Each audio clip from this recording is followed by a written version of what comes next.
27e chapitre. Les prières d'Indra. Après que Krishna, en soulevant la colline Govardhan, eut sauvé les habitants de Vrindavan de la colère d'Indra, roi des planètes édéniques, une vache Surabhi, venue de Goloka Vrindavan, et Indra en personne apparurent devant lui. Indra, maintenant, réalisait l'offense commise envers Krishna. C'est pourquoi il choisit de se présenter au Seigneur en un lieu solitaire, subrepticement.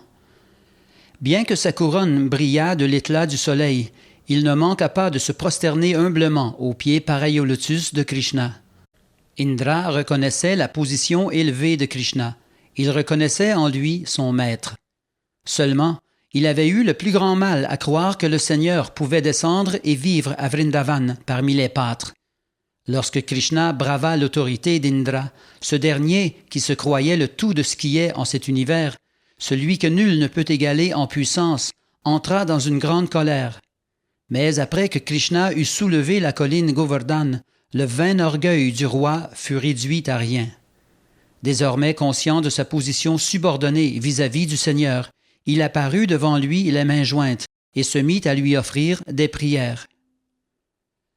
Ô Seigneur, infatué de ma position, j'ai cru voir, lorsque tu interdis aux pâtres d'accomplir l'Indra Yagya, une offense à mon endroit. J'ai cru également que tu désirais jouir toi-même des offrandes préparées pour le sacrifice. J'ai cru que, sous prétexte d'un sacrifice à Govardhan, tu désirais t'attribuer ce qui m'était dû. Voilà comment je me suis mépris sur ta position véritable. Mais à présent, par ta grâce, il m'est donné de comprendre que tu n'es autre que le Seigneur suprême, la personne souveraine qui transcende tous les gunas. Tu te situes au niveau de la Vishuddha Sattva, au-delà de la vertu, et ta demeure absolue est, elle aussi, non affectée par les gunas. Ton nom, ta renommée, ta forme, tes attributs et tes divertissements s'élèvent tous au-delà de la nature matérielle, jamais affectés par aucun des trois gunas. Ta demeure ouvre ses portes seulement à qui observe de sévères austérités, à qui se trouve tout entier affranchi de la passion et de l'ignorance. Il est certes dans l'erreur l'homme qui imagine ta personne sujette, lorsqu'elle descend en ce monde, aux trois gunas. Jamais les filets des gunas ne peuvent te prendre, et même présent en ce monde, jamais tu n'y tombes. Jamais les lois de la nature matérielle ne te conditionnent. Ô Seigneur, tu es le Père originel de la manifestation cosmique.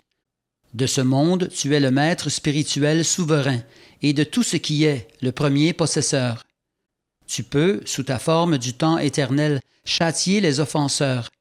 Ici-bas vivent bien des sots, qui comme moi-même se prennent pour le Seigneur suprême, pour le tout de ce qui est en l'univers. Si infinie est ta miséricorde, qu'au lieu de les châtier comme ils le méritent, tu fais en sorte que leur orgueil injustifié soit détruit, et qu'ils retrouvent ainsi le vrai savoir. Toi et toi seul est Dieu, la personne suprême. Ô Seigneur, tu es le Père suprême, le Maître spirituel souverain et le Roi des rois.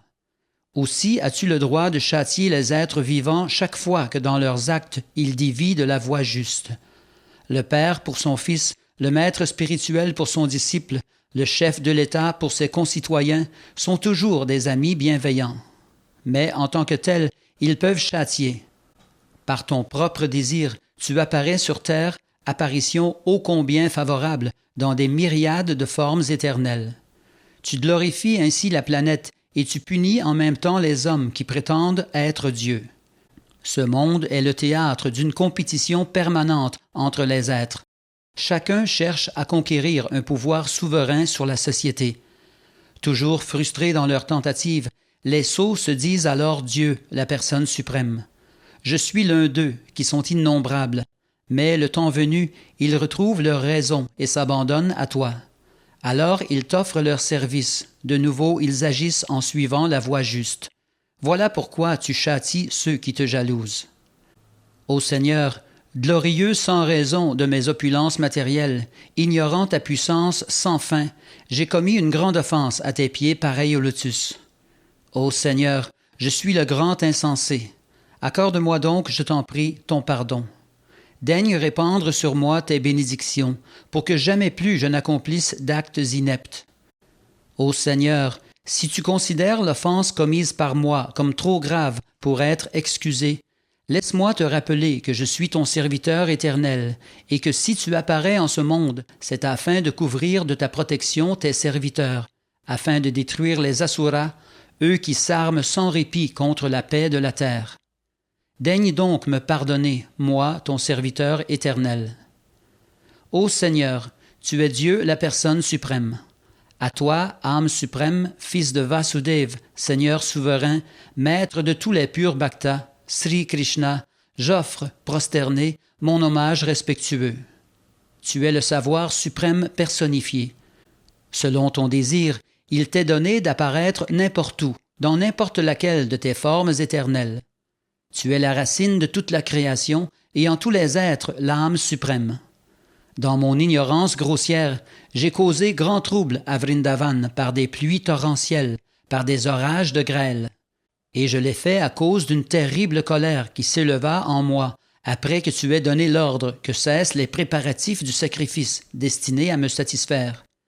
Mais si grande est ta bonté, ô Seigneur, que tu as répandu sur moi ta miséricorde en mortifiant mon vain orgueil. À tes pieds, pareil au lotus, je cherche donc refuge. Ô Seigneur, tu es le Maître suprême, mais aussi le guide spirituel de tous les êtres vivants. Ayant ainsi écouté les prières d'Indra, Sri Krishna, Dieu la personne suprême, un sourire merveilleux sur les lèvres, répondit « Cher Indra, si j'ai mis un terme au sacrifice qui devait être offert, c'est pour te montrer ma miséricorde immotivée, pour que tu te souviennes que je suis ton Maître éternel. Et non seulement ton Maître, mais celui de tous les autres Devas. Souviens-toi toujours que seule ma grâce t'accorde tes opulences matérielles. Nul ne doit oublier que je suis le Seigneur suprême. Nul n'est plus haut que moi. À tous je puis donc montrer mes faveurs, à tous infliger mon châtiment. Et celui que domine l'orgueil, pour lui montrer ma miséricorde immotivée, je le dépouille de toutes ses opulences. » Notons ce point essentiel, que Krishna peut priver un homme riche de tous ses biens, s'il veut faciliter son abandon à sa personne. Et ce fait doit être compris comme une faveur toute particulière du Seigneur. On voit parfois qu'un riche, engagé dans le service de dévotion, se trouve bientôt, pour cela, réduit à la pauvreté. Faut-il donc penser que l'adoration du Seigneur suprême conduit à l'indigence? Il faut plutôt comprendre que lorsqu'un bhakta tente, par erreur, de dominer la nature matérielle, le Seigneur lui montre sa miséricorde spéciale en le privant de toute opulence matérielle, jusqu'à ce qu'enfin il s'abandonne entièrement à lui. Ces enseignements ainsi communiqués à Indra, Sri Krishna lui demanda de retourner en son royaume, sur les planètes édéniques, où il devra toujours garder à la mémoire qu'en aucune façon il ne saurait être suprême, mais que toujours sa position se trouve subordonnée à celle du Seigneur, du souverain suprême. Qu'il demeure le roi des planètes édéniques, mais qu'il se garde à jamais de tout orgueil. Puis, la sublime vache Surabhi, qui avait accompagné Indra pour contempler Krishna, offrit son hommage respectueux au Seigneur et lui rendit un culte. Telles furent ses prières. Ô Sri Krishna, de tous les yogis, tu es le plus puissant, car de l'univers tout entier tu es l'âme, et par toi seul il s'est manifesté. Voilà pourquoi il fut en ton pouvoir d'assurer si belle protection aux vaches de Vrindavan, mes descendantes, lorsqu'Indra fit grand effort pour les détruire, et qu'elles furent sauvées sous ton refuge. Nous ne reconnaissons d'être suprême que toi, nous ne cherchons refuge en nul autre. C'est donc toi qui es notre Indra, toi le Père suprême de l'univers, toi le refuge, la source d'élévation pour toutes les vaches, tous les brahmanas, tous les devas et tous les purs dévots de ta grâce. Ô âme suprême de l'univers, puissions-nous te baigner de notre lait, toi notre Indra. Ô Seigneur, tu apparais sur cette terre à seule fin de la soulager du fardeau des actes impurs dont la charge les êtres. Et Krishna fut baigné avec le lait des vaches Surabhi, et Indra à travers la trompe de l'éléphant qui le porte, avec les eaux du Gange céleste. Puis, le roi des planètes édéniques, tous les autres Devas et leurs mères, et à nouveau les vaches Surabhi, adorèrent Sri Krishna en le baignant à la fois des eaux du Gange et du lait des Surabhi. Ainsi, Govinda, Sri Krishna, se trouva satisfait de tous. Les habitants des planètes supérieures, tels Gandharvaloka, Vidyadharaloka, Siddhaloka et Charanaloka, se rassemblèrent pour glorifier le Seigneur par le chant de son saint nom. Les femmes de ces planètes se mirent à danser dans la joie. Faisant du ciel pleuvoir un flot incessant de fleurs, tous donnèrent grand plaisir au Seigneur. Comme la joie régnait ainsi en tout lieu, les vaches couvrirent toute la terre de leur lait. Les rivières coulèrent à grands flots et baignèrent les arbres qui se couvrirent de fruits et de corolles aux 1000 goûts, aux 1000 couleurs. De leurs troncs jaillirent des gouttes de miel. Sur les collines et dans les montagnes poussèrent des herbes au puissant pouvoir et mûrirent des pierres précieuses.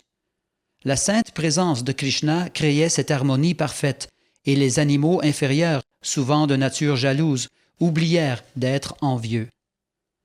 Après avoir satisfait Krishna, Govinda, Seigneur et Maître de toutes les vaches de Vrindavan, le roi Indra demanda à prendre congé de lui et à s'en retourner dans son royaume céleste, entouré des dévas de tous ordres qui l'avaient accompagné dans son voyage à travers l'espace cosmique. Voilà bien un puissant exemple des bienfaits que la conscience de Krishna peut répandre sur le monde.